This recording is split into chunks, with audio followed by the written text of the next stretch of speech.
Hello Wargamers, it's me Callum from TableTopBanter, and in this video I'm going to discuss what the Ninth Age really is.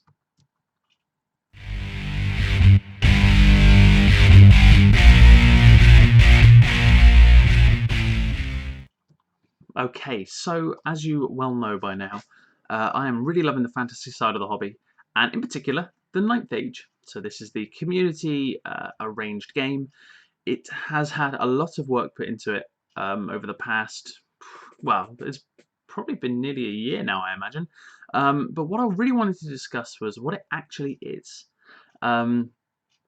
Because I think a lot of people sort of pass it off as just sort of like a fan-made codex for 40k. And what I really want to do is illustrate the work that's gone into it and sort of all the other things about it that make it really appeal to me. So obviously in the last, one of the previous rank and file videos, I talked about Kings of War versus Ninth Age.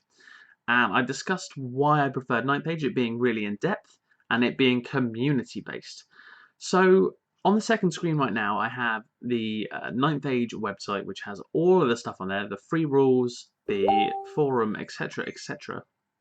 And what I would like to do is take you over there, and we're going to just go over a couple of bits that I find absolutely fascinating. So here we are on the screen for Ninth Age, and everything is concealed in this website. So you can see here's a dashboard, a couple of bits going on here, some updates, etc. The most important thing for me is the rules. Now these rules are completely free. They are created effectively by the community because the way it works is they have a very elaborate internal system, much like most fully fledged businesses, except the outreach of this particular project is expansive. The reason for this being, any hobbyist in the world can effectively have an input, and that to me makes this a much more potentially balanced system, and something that can really look to target the people instead of the profit. So everything's free. Like I've already mentioned, you've got the rule book, you've got these slim army books, which are the ones they're currently still working on fleshing out, and then we have these full army books. Now these are brilliant. For a lot of people who thought it was slightly unprofessional, etc., I'm just going to take you to this PDF, and you'll see some of the artwork in this Sylvan Elves army book is stunning. Whilst it loads up, I will now fill it with random talk about saying how it's loading up, and then it will be super ready. Oh, look at that.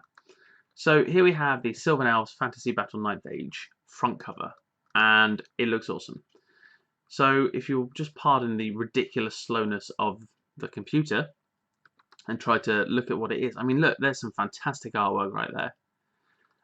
Now, there's a lot of art in here. There's a lot of actual background story. So you can see here, for the Lords of the Forest, Tales of the Fae, Tome 1, beneath the word I can't pronounce. Bows? Because it's like a borough, but it's not borough, it's a burr. I don't know. I'm really bad with English. And they have this entire catalogue of fluff, background, art. It's brilliant. I love it. And it just has that really professional feel. And it's the kind of thing you'll get with the rest of the army books, I have no doubt. This well-polished, well-rounded book. And again, like I said, it's free. So it means I can just get into this game tomorrow, which is brilliant. I love it. Obviously, like I mentioned, there's a massive forum, 7,000 and something members, which is pretty good for such a quick turnaround. You can see all of these things here. So the last 10 posts, you've got specific forum sections, like every other forum, really well run and everything. And the big thing, I think if I can find it, is the way it works. Here we are. This is quite the image. So what I'm going to do is I'm just going to zoom in a little bit, and we're going to take a slightly closer look at this. This is their sort of business setup.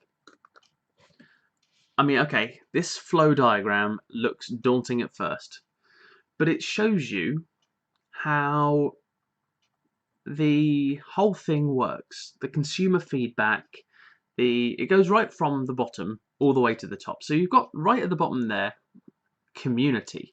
So that's you and I. That's the people who play the game. They effectively feed into this system.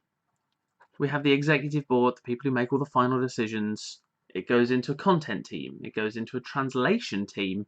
Like actually the lexicon's really good as well because it lets you click on things on the website for rules. So if we went into something that said channel and I click the word channel, it would take me to a page on the forum that has the rule about channeling.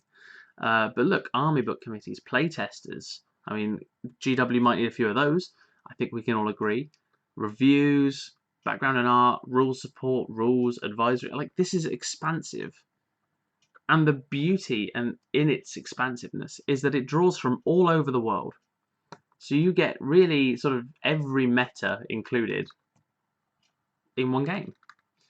Now, these are the things that really made me want to play the game and really get into it. I know, obviously, like every game, it's not going to be for everyone. But I think from the direction the game is going, it's certainly for me. If you like a balanced rule set and a strong community, I would definitely recommend it. Obviously, if you like fantasy, I would recommend it. I know, like I said, it doesn't appeal to everyone, but it is a separate. It's a game, you know. It's a whole game in its own right. It's sort of earned that status, in my opinion, with the tournament scene starting to come around as well. In fact, I even think there's a UK-based tournament like league system, much like with 40k and the ETC and ITC sort of style thing, which is brilliant as well. I just think it's that expansiveness that really drew me in, and it's really represented by that new Sylvan Elves Army book, which is like 70-something pages of artwork and rules. So yeah, this video was just kind of explaining to those who don't know really what it's about, I hope it has helped you, and I really do hope you go give it a look and everything, because like I said, it's just got that little edge that's really got me quite excited for it. Excited to the point at which I've now recorded a few videos in the same day, not just about 9th Age, but just in general, when I should have been revising. No, don't worry, I did get my hours of revision in. It is just late at night instead. So I do hope you've enjoyed this quick overview of 9th Age, letting you know what it's all about, and showing you just how expansive the networking system is inside the company, if you like, the project. So don't forget to like and subscribe, leave your comments below, let me know if this has inspired you to take a bigger look at it. Of course, also let me know if you have any suggestions for me in terms of 9th Age, in terms of building up my armies, or what kind of content you want to see. I'm going to try and do a lot more of the review-based content, because I know there's a lot of battle reports online already, but I would love to be able to sort of pick apart rule books, pick apart army books, look at some cool combinations, discuss the gaming meta, etc., etc. And also maybe some fluff stuff. If I can find enough background stuff in that Sylvan Armies book, I'll happily go over some of that. I have no doubt there will be enough. I just haven't read it all the way through yet. So I'm going to draw this to a close now because I'm starting to ramble. As ever, guys, don't forget the 2 links in the description below to the blog and the Legion of Gamza Facebook page. And that's all from today. So it's been me, Callum, from Tabletop Banter. Don't forget, have fun.